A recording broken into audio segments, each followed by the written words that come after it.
Boa tarde a todos, boa tarde a todas. É com grande alegria que a gente, hoje, nesta tarde do dia 8 de maio de 2024, damos início à banca de defesa de mestrado do meu orientando William Fernando de Souza Alves, que hoje defende a dissertação intitulada A Via Eru, o Único, o Silmarillion de J.R.R. Tolkien e a Simbologia do Sagrado.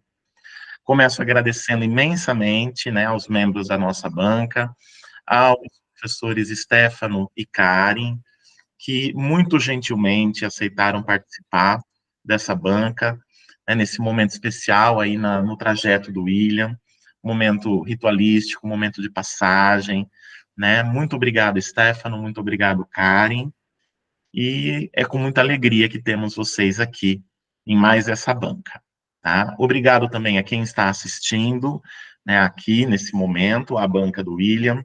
Obrigado a quem vai assistir depois que ela estiver gravada também, deixo os meus agradecimentos. E, sem mais delongas, passo a palavra, então, para o Stefano fazer suas considerações. Obrigado, Stefano.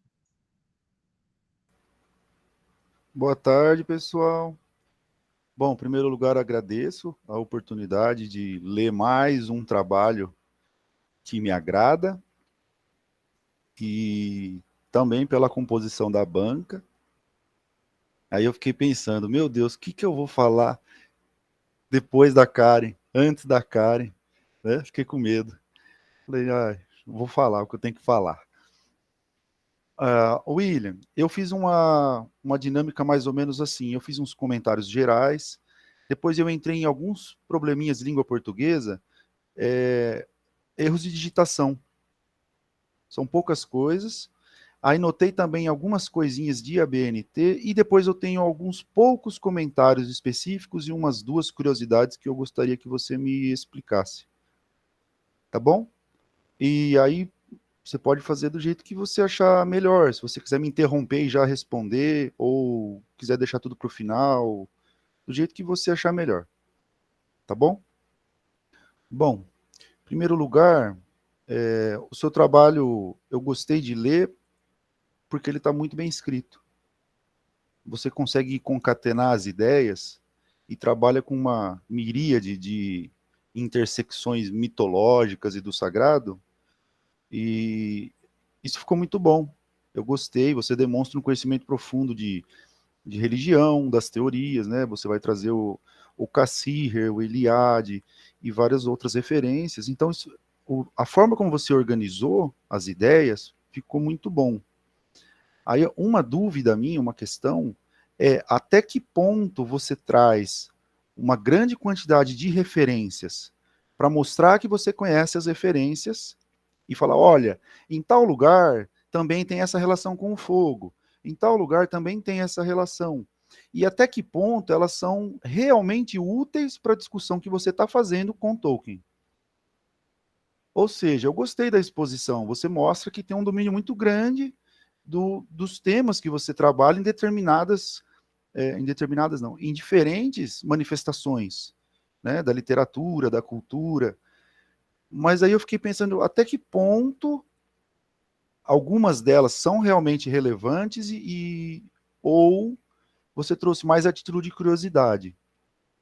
E então minha sugestão diante dessa observação é que se você for aprofundar esse trabalho, né, no doutorado ou em outra pesquisa, um capítulo de livro ou livro, dá uma peneirada assim para ver o que realmente tem a conexão e o que não tem conexão, que você trouxe só a título de exemplo.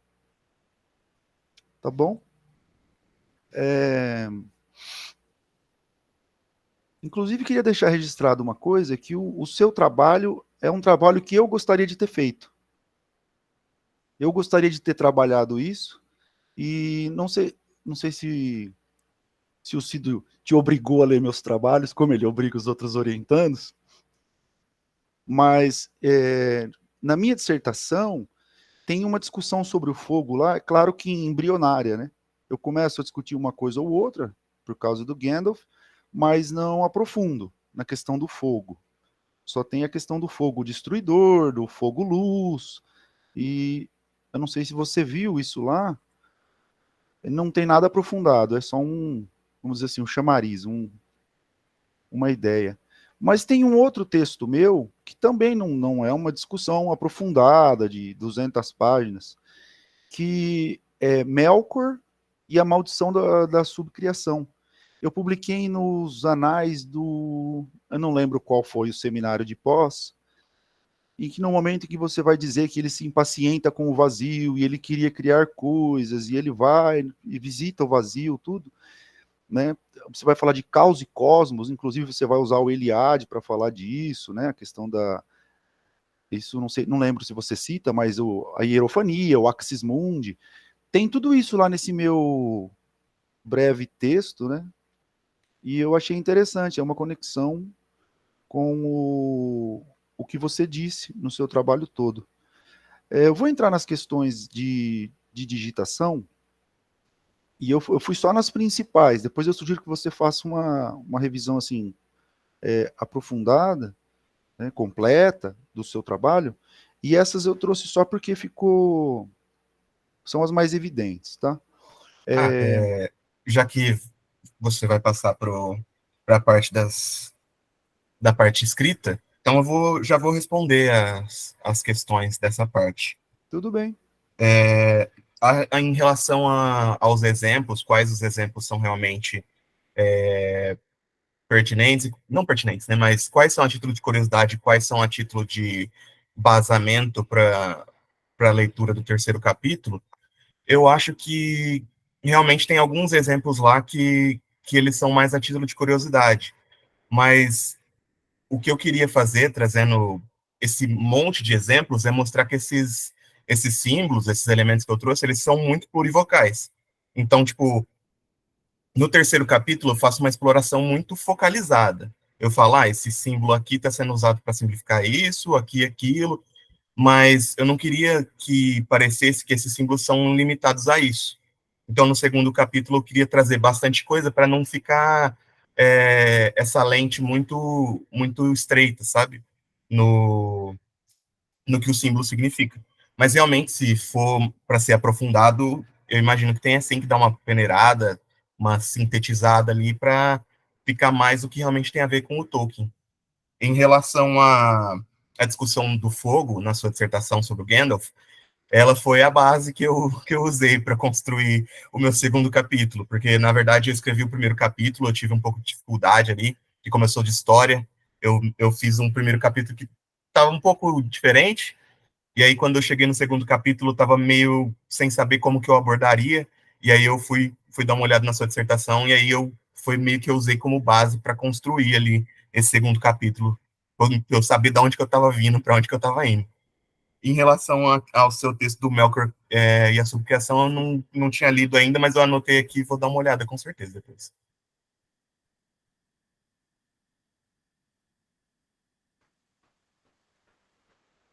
Fico feliz que você tenha usado minha dissertação, que ela tenha sido útil.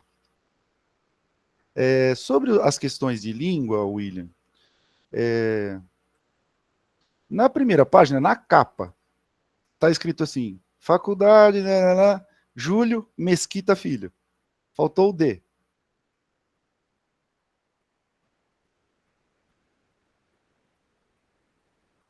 Se eu estiver indo muito rápido, você me avisa.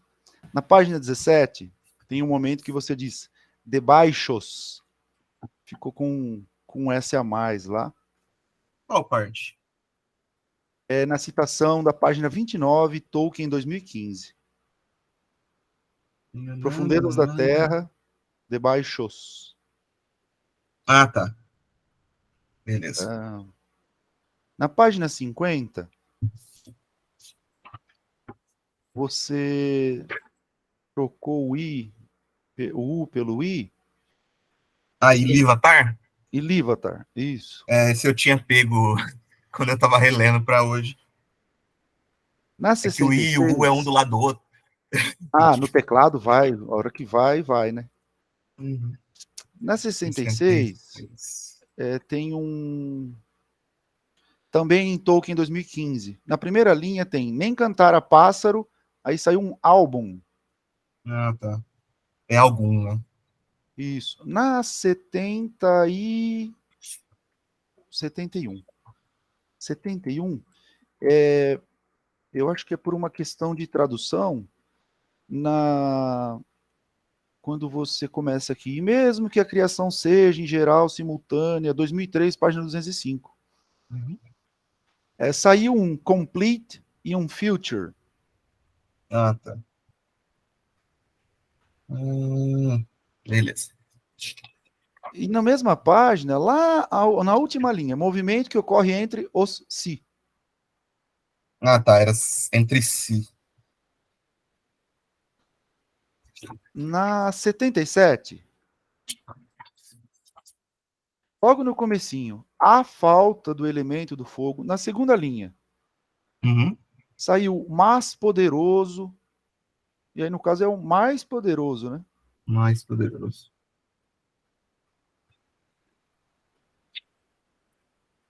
E depois na citação, também do ano de 2015, na terceira linha, e perceberam que o mundo havia sido apenas prefigurado e prenunciado, e que eles deveriam, não é Eu não, concretizá-lo? não achei. Na mesma página? É na 77, Tolkien, 2015, página 10, a citação. Ah, é, concretizá-lo, é. Isso. Concretizá-lo. Tô acabando isso aqui, tá? Tem mais umas 4 coisas só. Uhum. Na 78, deixa eu ver aqui, o que, que é que eu... Ah,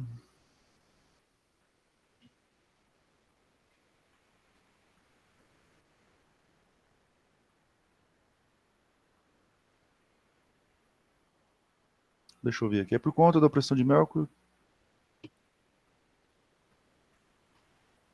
Ah, não. É lá no finalzinho, na quarta linha, quinta linha de baixo para cima. É a minha chatice com o plural do Valar e Vala. Ah, é vala caído, né? Isso.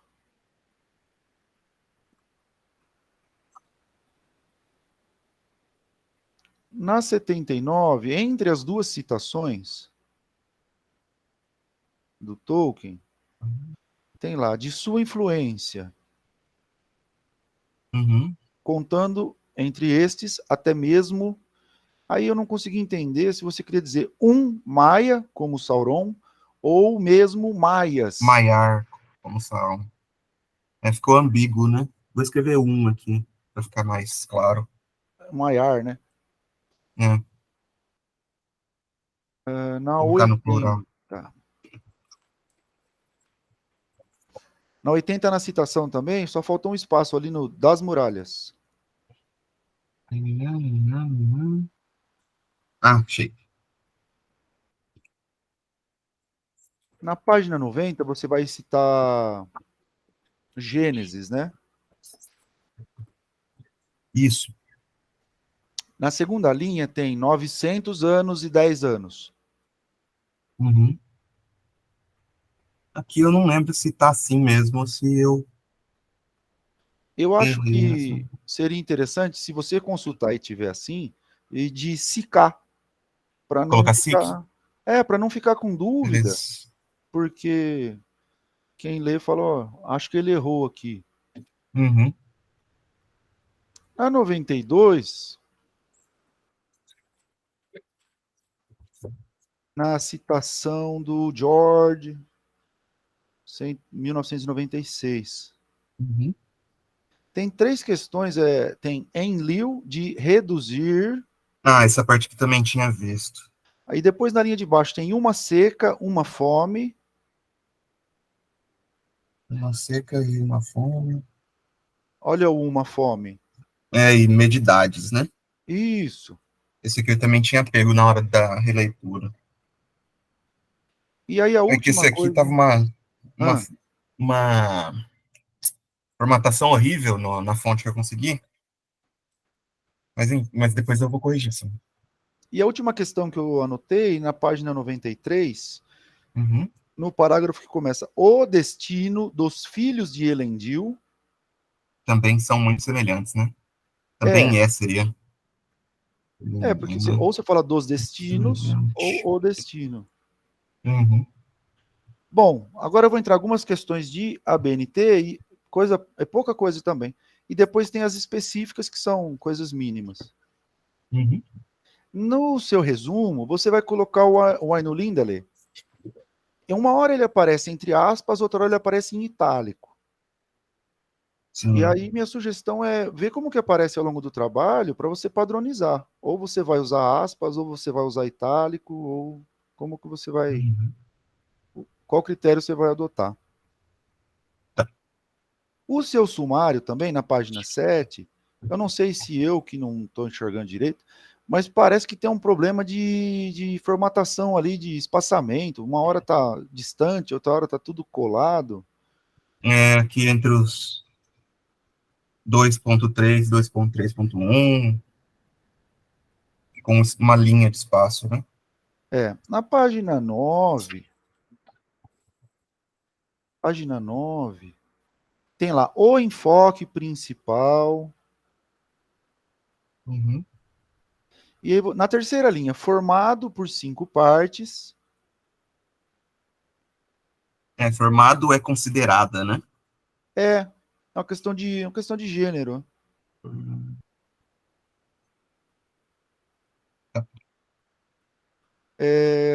Outra questão rápida também, aqui são várias questões, na verdade, né? E uma dúvida, curiosidade. Quando você cita o sobrenome do autor, na nova ABNT lá, que eles gostam de mudar para ajudar a nossa vida, Sim. não se usa mais caixa alta em tudo, né? É só a inicial, que é Sim. maiúscula. Então você tem que adequar isso no seu trabalho. E uma outra dúvida. Esse espaçamento de um e-mail nas citações todas que você usa, você adotou como um padrão, é isso? Sim. Tá bom. Tanto o negócio do sobrenome do autor, quanto esse negócio do espaçamento, foi uma escolha que a gente fez ativa mesmo. A do espaçamento foi uma sugestão do Cido para ficar melhor para ler. E o negócio do nome do autor é porque quando saiu essa nova determinação, já tinha 2 capítulos escritos. Então a gente resolveu simplesmente continuar o padrão no terceiro capítulo para não ter que mexer em todo que já estava escrito. Até porque aquela letrinha 10, espaçamento simples, ninguém merece, né? Não, mata tudo. Por isso nós tudo usa óculos. Agora uma questão assim. Você coloca as suas traduções dos textos de Tolkien, Uhum. o que é muito bom, que você foi atrás de traduzir e colocar a sua versão. Só que você tem que prestar atenção em uma coisa, William, que é assim, você traz o original no rodapé, certo? E lá Sim. no rodapé não tem nenhuma menção o ano da obra que você usou do original e a página. E a questão é, quando você traduz ou usa uma tradução que já foi feita, né? Tem que ver se tem a coincidência da página com, no seu caso, a tradução. Eu acho que vale a pena repetir no rodapé a página de novo. E quando você usa a tradução de outras pessoas, aí que eu já vou entrar em outra dúvida, né? Quando você usa a tradução de outras pessoas, o original e a tradução nunca coincidem as páginas e tal. Agora, a minha dúvida para você é, você optou por traduzir os originais do Tolkien, né? Você pegou e traduziu e colocou sua tradução. Por que é que você optou por traduzir só colocar os originais em rodapé só do Tolkien? Os demais que você traduziu, você não trouxe? Na verdade, só do Tolkien e só do que o Tolkien escreveu como ficção mesmo. Porque eu achei que textos que são do Tolkien, mas que não são ficção, que a gente não está analisando diretamente, e textos que são de outras pessoas, que também a gente não está analisando diretamente, porque, na verdade, a ideia desse rodapé com o inglês é para que, se alguém estiver fazendo uma análise próxima, que nem eu estou fazendo, ele possa acompanhar o que eu vi, as palavras que foram usadas originalmente. E eu acho que isso não carece, no caso de uma coisa que não é ficção, no caso de outro autor, porque aqui a gente, por exemplo, tem um dos autores que eu traduzi, foi o Ball, por exemplo, que fala sobre os elementos. eu acredito que ninguém vai fazer uma análise do texto do Ball em si. Então, eu resolvi deixar só do texto, só a tradução e o original do texto que eu estou analisando, para a pessoa poder ver no original se minha análise faz sentido. Como esses outros textos eu não estava analisando, só estava usando eles como biografia, como fontes e tal, eu achei que não havia necessidade de deixar o original. Entendi. Ó, vou dar minha opinião, aí a escolha é sua, né? Eu acho que se você trouxesse o original, de qualquer que seja o autor, você acaba ajudando os pesquisadores. Porque às vezes ele tira uma dúvida ali na hora, ele quer saber se tal termo é esse ou aquele no original. E aí, dali, ele já pinça alguma coisa que pode ajudar na pesquisa dele. Ele não tem que ir lá no original, muitas vezes inacessível, né? Ainda mais agora nesse mundo de documentos digitais, que eu acho que no momento que a pessoa está lendo, você já pode contribuir com o... Mas isso é uma escolha sua. Eu entendi seu critério de traduzir só o Tolkien, eu acho mesmo que o mais importante é o que está sendo analisado, mas pensando nesse quesito de ajudar algum outro pesquisador daqui 10, 15, 20 anos, isso seria importante. Uhum. Deixa eu ver onde que eu parei aqui. Tá, eu ainda estou na questãozinha da ABNT. Na página 22, você traz uma citação do Tolkien também. Tal. Alguns diziam que... Sim, sim, sim. Me, Ela descer da escuridão. isso, me parece que essa é uma citação de mais de 3 linhas. Sim. Se você der um enter lá e editar, parece que ela tem que vir destacada, né? Sim, é verdade. E a última questão de ABNT é que nas suas referências bibliográficas, né, quando você vai citar o Cassirer, Linguagem e Mito, você cita em inglês, né? Language and Myth. E sim, é o único texto de toda a referência que você não coloca em itálico. Eu não entendi o motivo. Se foi. Foi oversight. Tá. A gente corrige depois. Agora, William, eu vou entrar, tem acho que umas 4 ou 5 questões específicas.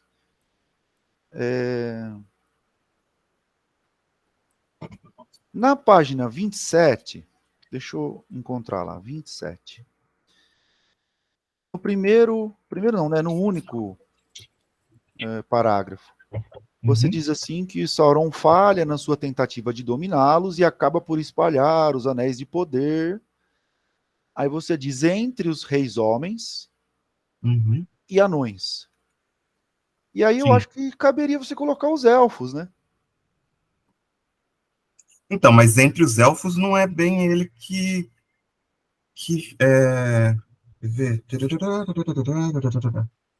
entre os elfos não é bem o Sauron que espalha, né? Os anões já estavam com os elfos. Todos os anões foram feitos para os elfos. Mas os 3 principais ficaram com os elfos e os outros foram espalhados pelo Sauron entre humanos e anões. Esse espalha que eu quis dizer aqui foi, tipo, ele deu para essas pessoas. Tá. Os 3 anéis principais não foi Sauron que deu para eles. Eles já tinham os anéis. Entendi.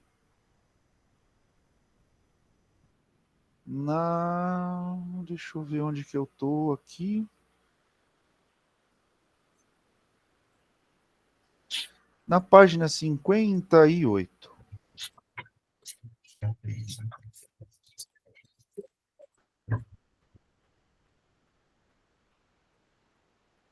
No parágrafo antes da última citação, quando você vai falar da Maia que dirige o carro solar e a árvore Laurelin.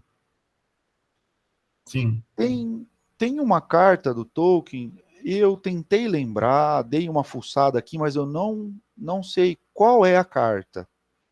Infelizmente, eu não consegui achar onde que é. Eu tenho a memória exata de que eu li nas cartas, mas não me lembro qual é. Eu não sei se era a edição das cartas mesmo, ou se foi em alguma citação de outro autor, de biografia e tal.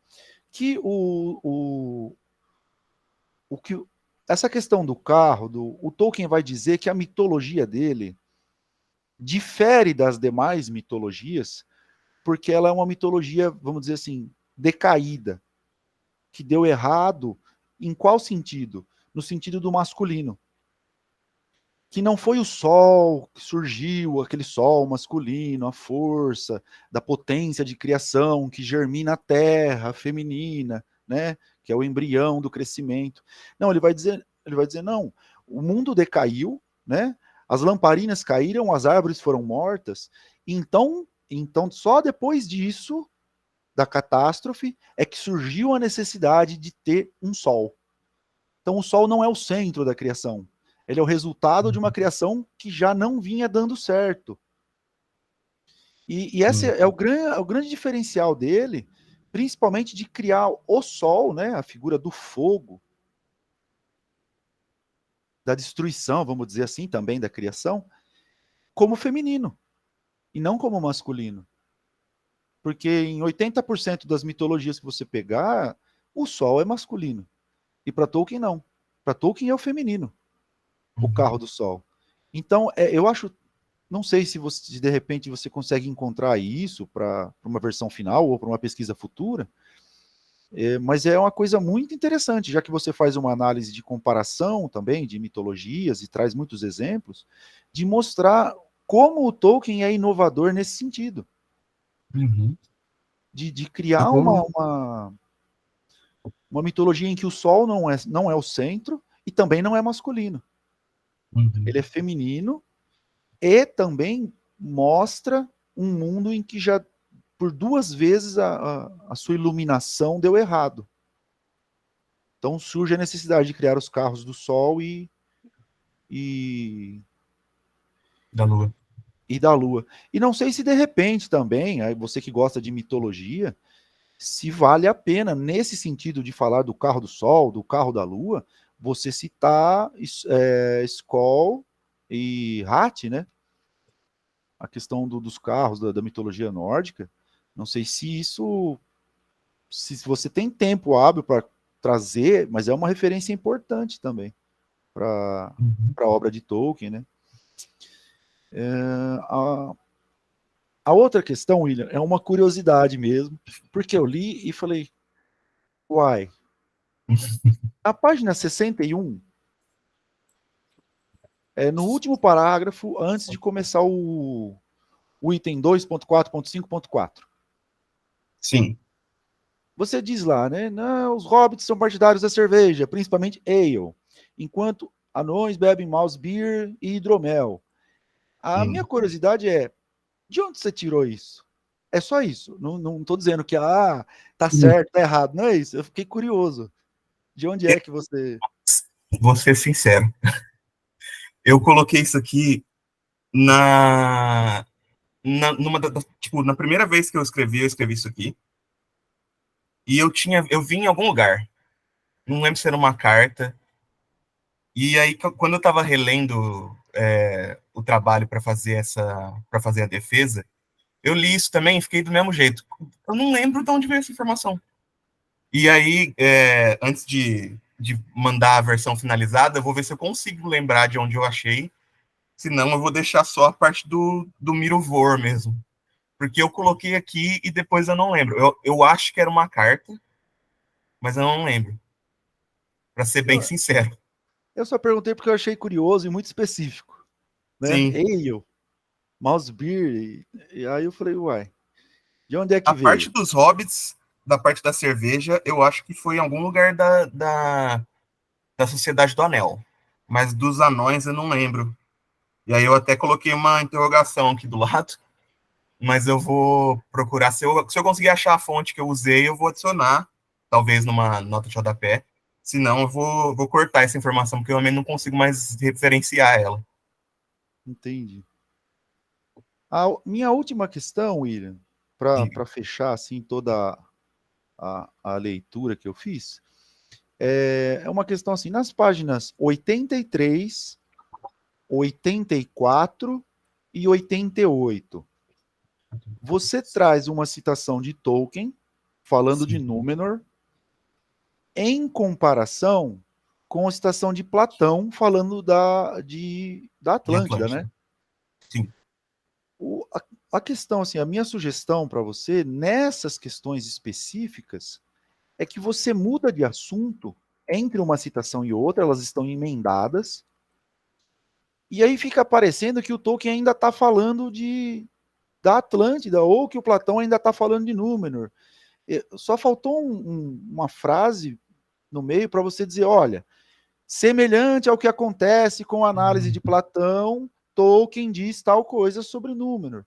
É claro que isso está implícito no texto, mas ficou emendado, fica parecendo assim, peraí, Tolkien está falando da Atlântida? Como assim? Então é na 83, 84 e 84 e 88, né? 88. Só você situar o leitor, olha, eu estou mudando de assunto, agora eu vou falar, é semelhante, estou fazendo uma comparação, mas eu vou falar do que é que o Tolkien diz e por que é semelhante essas duas leituras. Só para fazer uma diferenciação assim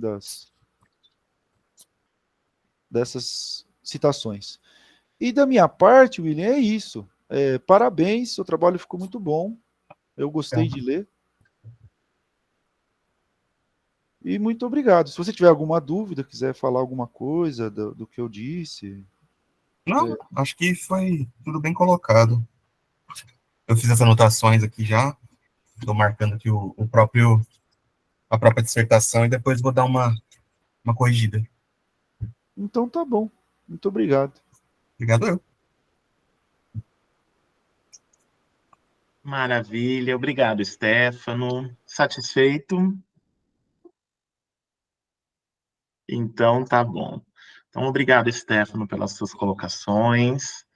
Tenho certeza que vão ajudar muito o William na finalização, né, na conclusão, né, final, na versão final da dissertação, essas colocações, com certeza.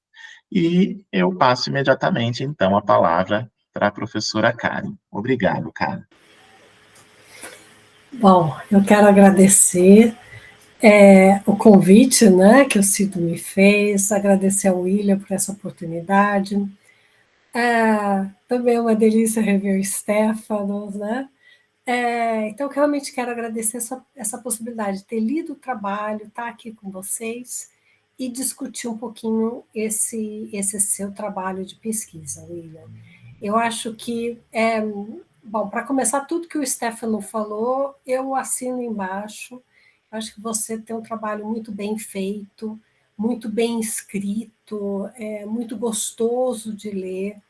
Eu acho que isso é uma coisa que a gente realmente tem que elogiar.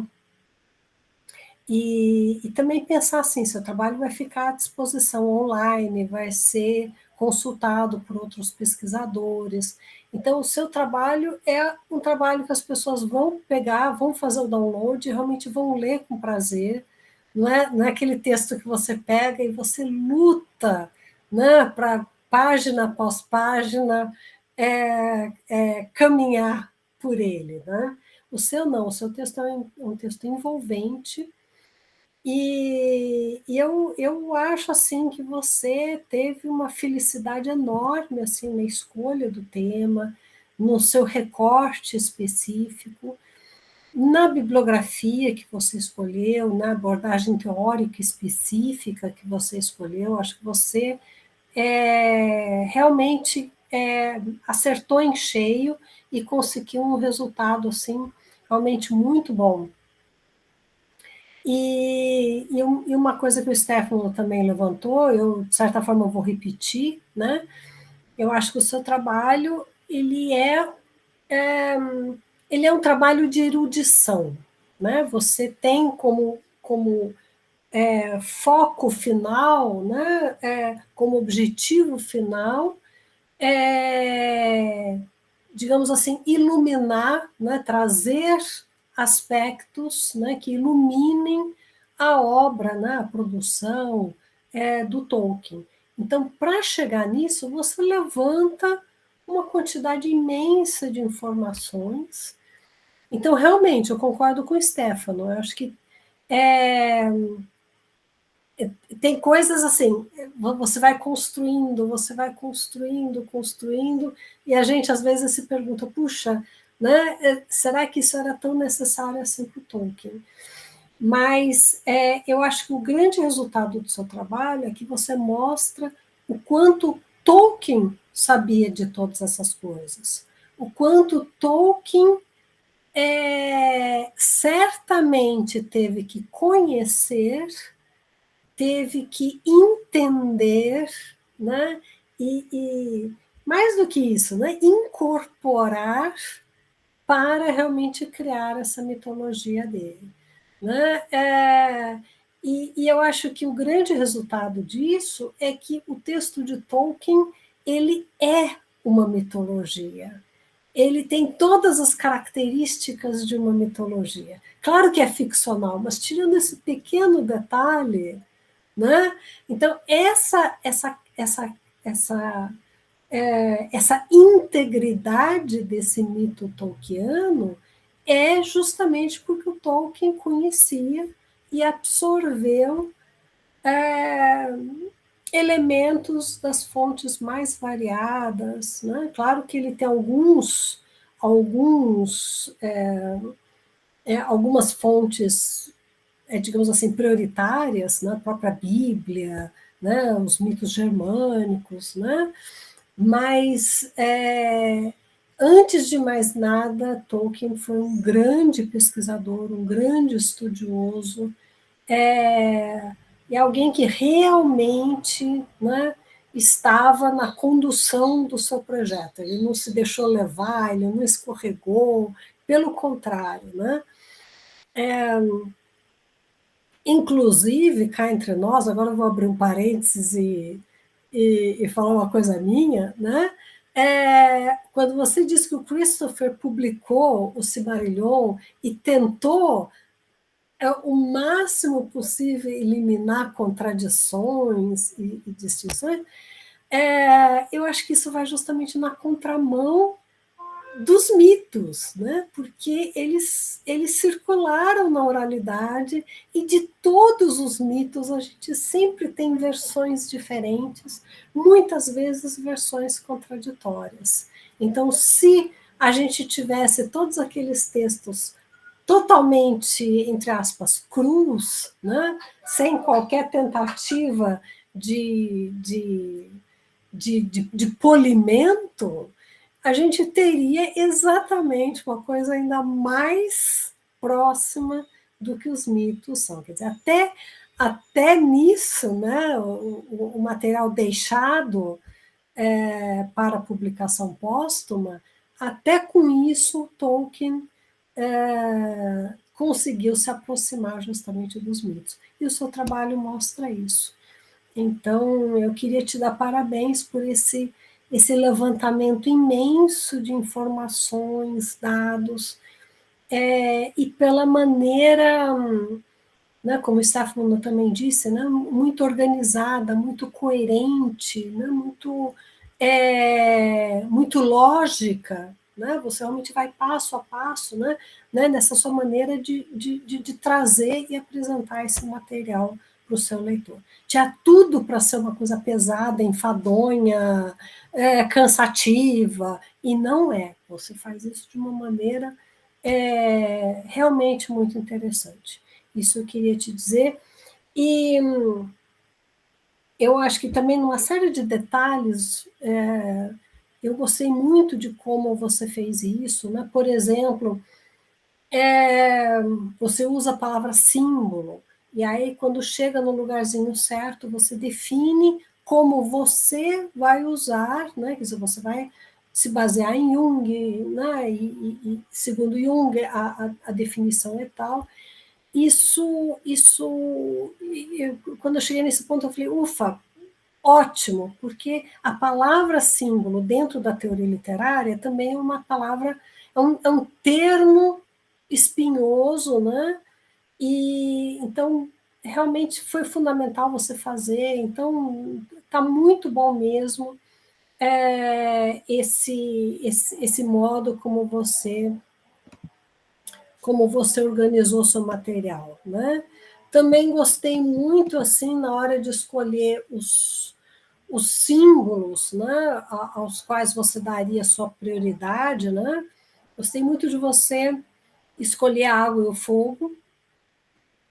Talvez sejam os elementos, né, dos 4 elementos tradicionais, né, clássicos, talvez sejam justamente os elementos mais abstratos, mais, mais ligados a ideias e conceitos filosóficos, né? É, vida e morte, né? Esse par está intimamente associado, né, à água e ao fogo. Por outro lado, né, eu acho que a terra, isso é uma coisa que você também deixa pelo menos sugerido no seu trabalho, né? A terra, ela se liga a elementos mais concretos, mais sólidos, mais básicos, mas também mais ocultos, né? Quando eu penso em terra, eu penso na profundeza do solo, cavernas, as entranhas de montanhas, né? E o ar, por sua vez, como você também indica, né? Está ligado a alguma coisa que não é palpável, não, uma coisa celestial, invisível. Então, são realmente 2 elementos mais difíceis de trabalhar. Talvez, talvez aí, para trabalhar com isso, você tivesse que lançar a mão de outros ferramentais. Quem sabe num outro trabalho você se dedica a isso, né? Então, eu acho que para essa dissertação de mestrado você já teve uma trajetória aí bastante grande, né? Você já passou por muitas leituras, levantou muito material, e aí realmente restringir a água e fogo, acho que foi uma decisão muito acertada. Tem algumas coisas que eu vou fazer uns comentários, algumas coisas que me ocorreram, né? Quando você fala, por exemplo, sobre a criação, né, que é feita por meio de uma canção, né? A canção cria, né? Você fala assim, o universo tolkiano se inicia com uma canção. Para as sensibilidades religiosas modernas, esse tipo de ato criativo pode parecer fora de lugar e até talvez desnecessariamente poético. E aí você levanta uma série de fontes, né, do período medieval, né, para explorar isso um pouquinho, para comentar isso um pouquinho. Né? Eu queria só, talvez, complementar que eu acho que, do ponto de vista linguístico mesmo, a música, o canto, está ligado. Eu não lembro agora, realmente não lembro mais quais são, ou qual é a teoria linguística que aponta para isso, mas que esse falar melódico, falar com rimas, né, falar com sons que se repetem, né, não é à toa que isso está nas criações poéticas mais antigas, né?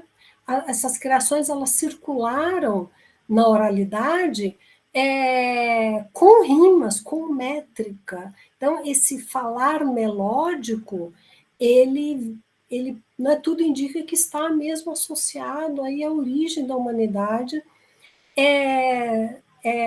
Eu estava vendo outro dia que, inclusive, encontraram instrumentos musicais junto de ossos, né, de restos dos neandertais. Então, a produção de música, com ou sem associação linguística verbal é muito antiga, né? E até hoje, né, o bebê no próprio ventre já é sensível à música, embora não a palavras, não consiga distinguir palavras. Então parece uma coisa assim muito essencial, muito básica, muito embrionária mesmo da humanidade isso. Então eu concordo com você, eu acho que em termos de religião as pessoas hoje podem estranhar isso, mas eu acho que a história, a antropologia, a psicologia, né, uma série de áreas, a linguística mesmo, né, traz elementos que, mais uma vez, subsidiam aí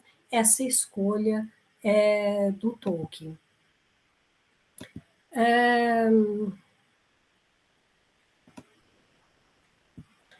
Na página...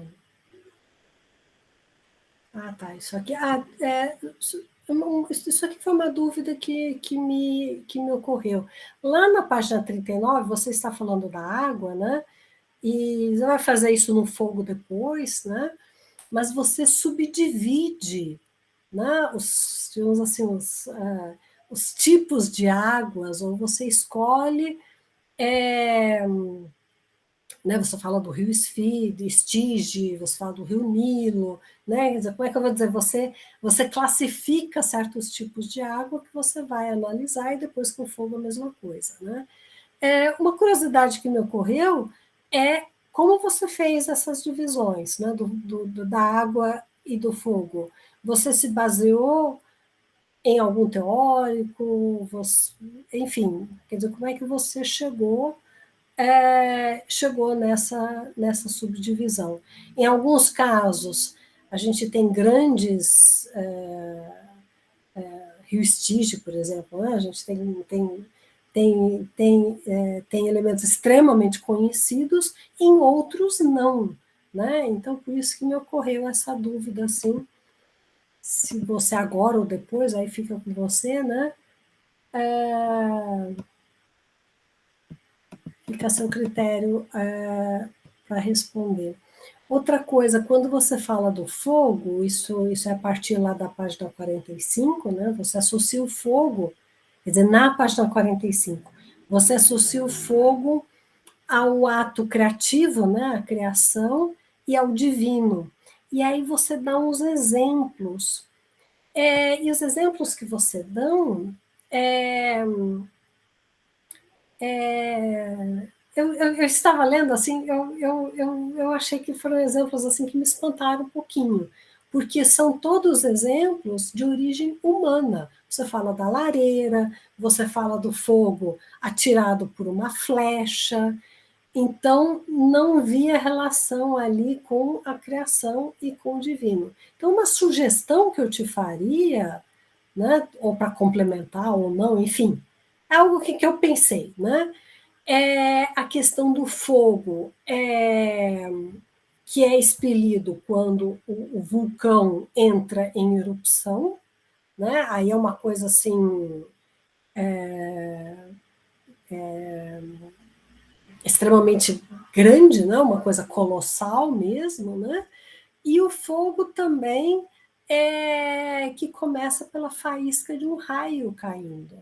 Eu acho que aí você teria mais dois exemplos assim que dariam mais essa noção, né, de um fogo para além do domínio humano, controlado ou produzido pelo humano. Isso é só uma sugestão para você pensar depois. Ah, tá. Essa é mais uma questão que me ocorreu assim. Eu acho que o Melkor, ele é uma parte extremamente importante do seu trabalho, e em vários momentos, né, você fala dele como um filho rebelde, um filho dissonante ali entre os irmãos. E você acaba concluindo que ele tem uma espécie de complexo de Édipo, que faz com que ele tente imitar o pai, ou tente se igualar, ou superar, enfim, o pai. E com isso ele começa a criar muito. E aí você reconhece, isso está, por exemplo, nas constelações finais, que ele está atrapalhando, mas ele acaba sendo responsável, acaba dando origem a um dinamismo, a uma diversidade, né, do universo, né? Na verdade, é graças a ele que o universo ganhou essa capacidade de transformação, de adaptação, de justamente não ser, você não usa esses termos, né? Mas de não ser rígido, de não ser homogêneo a ponto de, sei lá, de ficar incolor, né? De não ter essa multiplicidade justamente que é importante. Então, o que a gente tem aí é que ele é uma força desordenada, mas que acaba criando uma desordem positiva, né? Uma desordem que permite justamente permite uma beleza, né? Permite uma resistência ao universo, embora a corrupção, a destruição, as perdas, a morte, né, façam parte desse processo. Né?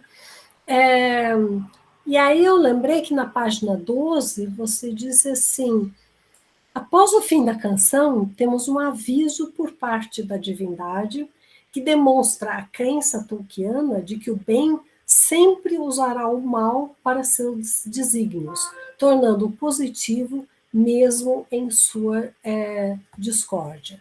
Então, aquilo que você tinha colocado lá na página 12, na verdade, se fecha, né, de maneira coerente com essa sua conclusão final. Né? Mas, né, isso aí eu achei ótimo, mas você também trata o Melkor como, quando você fala do fogo, você fala o fogo, ele pode ter um efeito positivo, criativo, ou ele pode ser destrutivo. E nessa hora você realmente coloca o pai como positivo e o filho como destrutivo. Então eu achei que aí ficou talvez uma duplicidade que você talvez pudesse comentar um pouquinho, que eu achei que ficou faltando talvez alguma coisa no seu trabalho para resolver,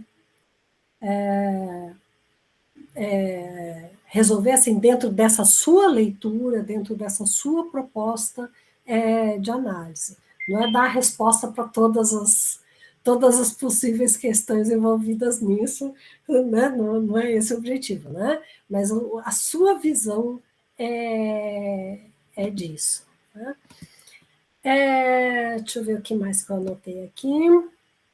Ah, tá. Tem uma coisa, isso é uma pequena passagem que eu achei estranha, lá na página 61, você diz assim: como argumentamos no subtítulo Rio de Heráclito, eu confesso para você que eu tive que reler isso daí umas 2 vezes para tentar entender. Você diz, conforme argumentamos no subtítulo. Eu pensei, mas como no título? O título é só Rio de Heráclito, não tem argumento nenhum no título. Então, minha sugestão seria ou você complementar para deixar mais claro, ou talvez, em vez de subtítulo, você colocar no item, porque é o 2.3.4, no item, no subcapítulo, né? Porque é ao longo do seu texto que você argumenta, não é no título. Tá? Então, isso é um pequeno detalhe, mas enfim, eu na hora escorreguei nisso, eu falei, opa, né? Então talvez outros leitores também tenham essa coisa, né? Então, dá uma olhada depois também com calma no final da página 71. Às vezes fui eu que bobeei, talvez seja ignorância minha, mas eu fiquei achando que falta alguma palavra, falta alguma coisa. Talvez eu tenha, enfim, dá uma lida depois com calma, e aí você avalia se é o caso ou não. Né?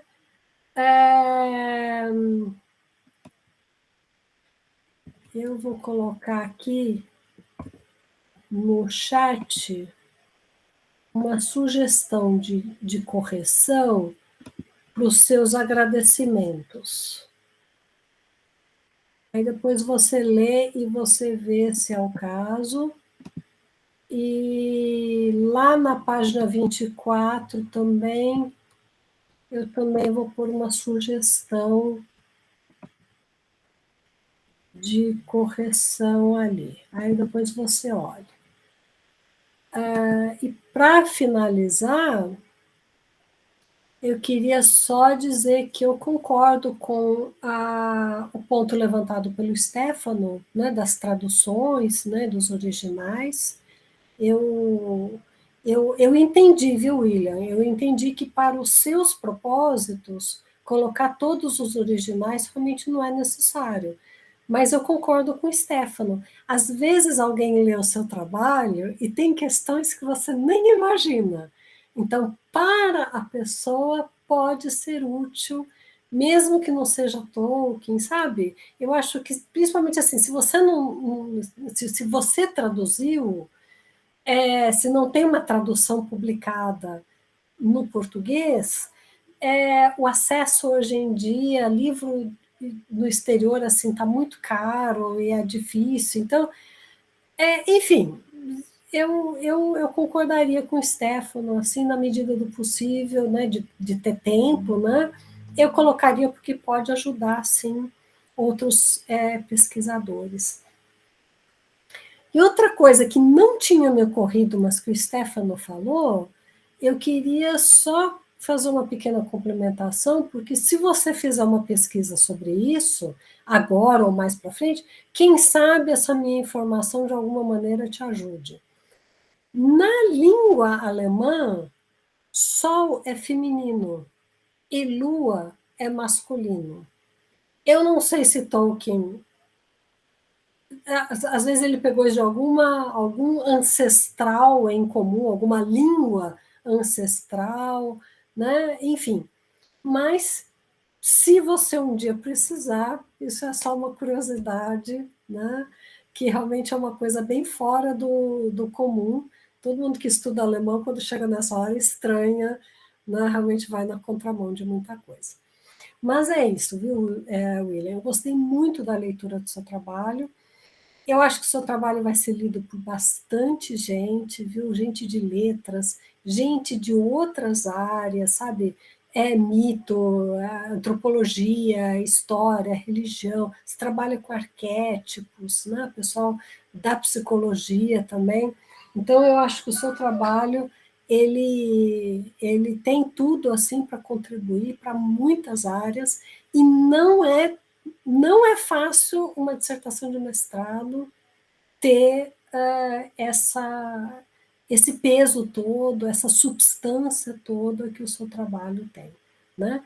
E, claro, né, nunca é demais dizer, né, tem um trabalho a mais sobre Tolkien, eu acho que isso enriquece a nossa bibliografia, né, sobre Tolkien no Brasil, nosso pensamento, nosso conhecimento, nossa valorização de Tolkien dentro da academia. Eu acho que isso é muito, muito, muito valioso. Então, parabéns por dar essa contribuição para todos nós. Parabéns para você e para o Cido também. É isso. Fique à vontade para comentar o que for o caso. Então, eu anotei aqui as duas questões. vou expender em ordem, para ficar mais fácil. A primeira era sobre as divisões em rios.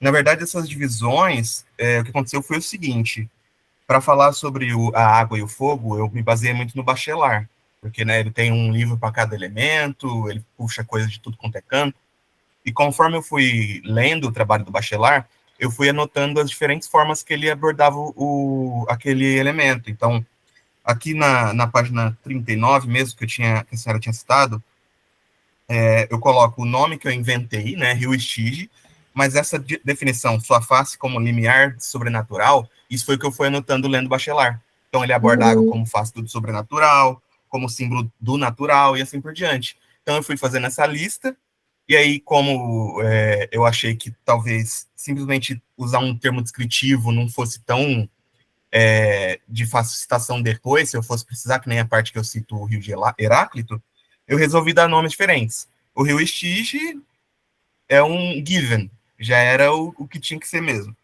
Aí eu pensei no Mar Vermelho, mas mar e rio não são a mesma coisa, como o Rio Jordão também é dividido, eu acabei puxando o Rio Jordão, o Rio Nilo também é muito importante para os egípcios, então já puxei ele também.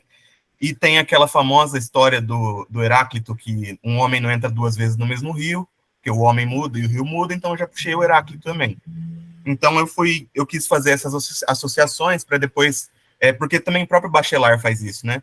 Ele usa termos como complexo de Empédocles, complexo de Prometeu.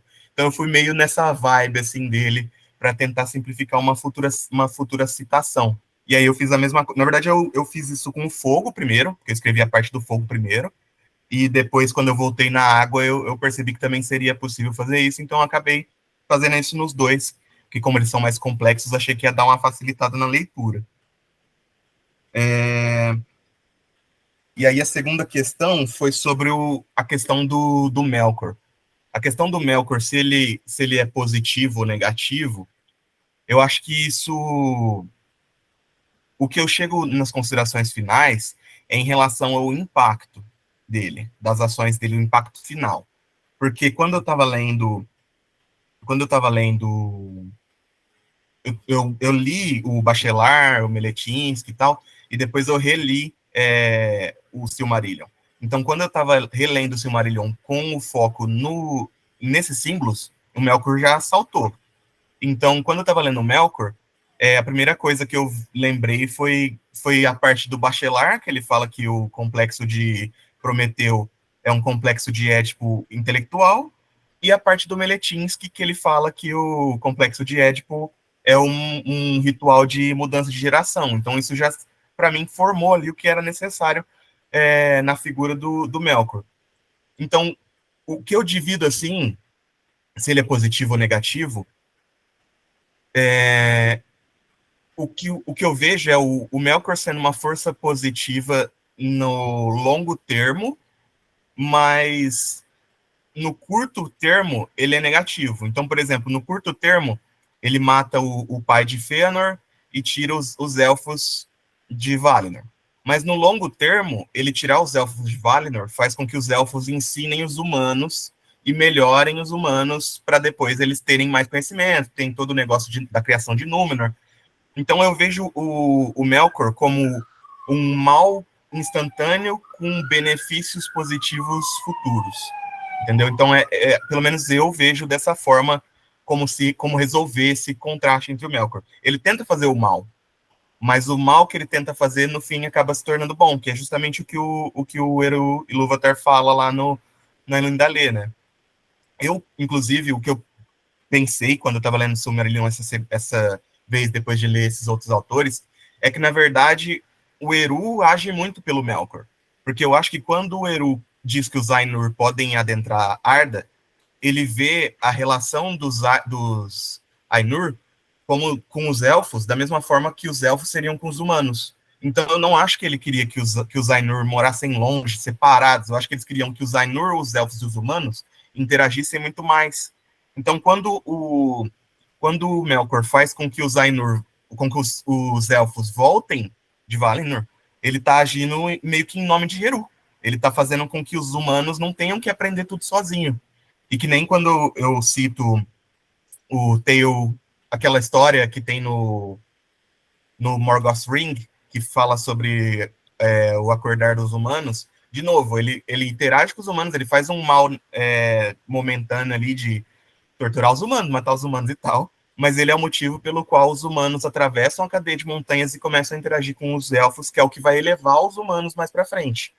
Então, justamente, eu vejo muito o Melkor como um mal naquele momento para aquelas pessoas. Não vou falar que o cara que foi queimado na casa de Melkor apreciou muito essa interação, mas lá para frente a gente só tem Aragorn por causa de Melkor. A gente só tem Númenor por causa de Melkor. Então ele eleva a raça humana pelas ações negativas que ele faz. Eu vejo dessa forma.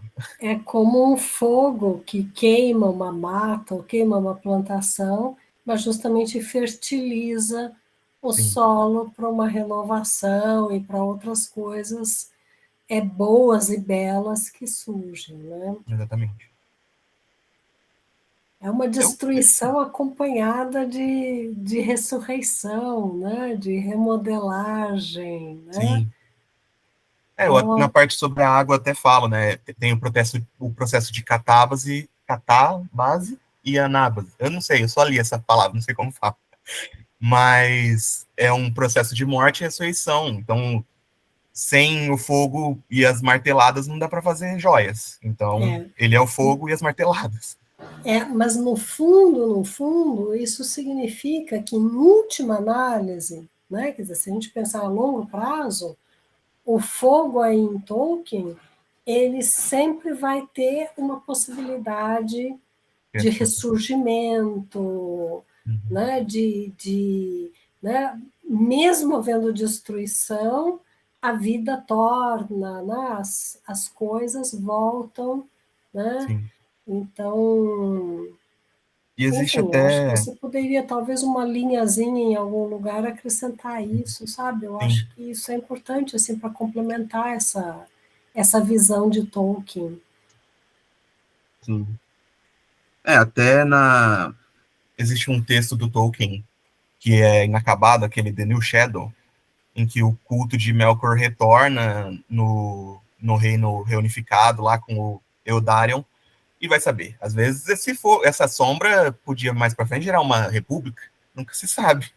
Pode ser que essa sombra venha para mudar as coisas, que nem a gente estava falando antes, né? A mudança sempre trazendo novas formas de organização.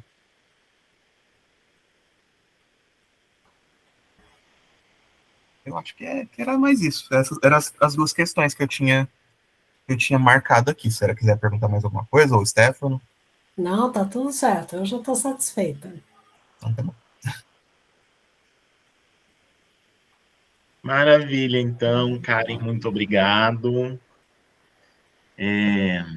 Estão me ouvindo bem, gente? Tá aparecendo umas coisas estranhas aqui na minha tela. Tá tranquilo? Então tá bom. Bom, então, feita a arguição, já que os dois membros da banca estão satisfeitos, então a gente vai passar para a próxima etapa, né, que é a deliberação da banca, né? A deliberação da banca é feita em sigilo, né? Então eu vou parar a gravação e vou pedir ao William e a todas as pessoas, a todos os demais que estão aqui na sala, que por gentileza se retirem da sala virtual, né? Para que a banca possa fazer as suas considerações. E aí, William, fique no WhatsApp, tá? Que assim que nós terminarmos, eu vou mandar mensagem para você. Nós não vamos nos demorar, tá? E as demais pessoas também, né? Assim que eu avisar o William para ele voltar, William, peço às pessoas que você conhece que, enfim, avise-as para voltarem também, para nós fazermos, então, depois da deliberação, o anúncio do resultado, né? O anúncio do resultado aqui da banca de defesa do William, tá bom? Então,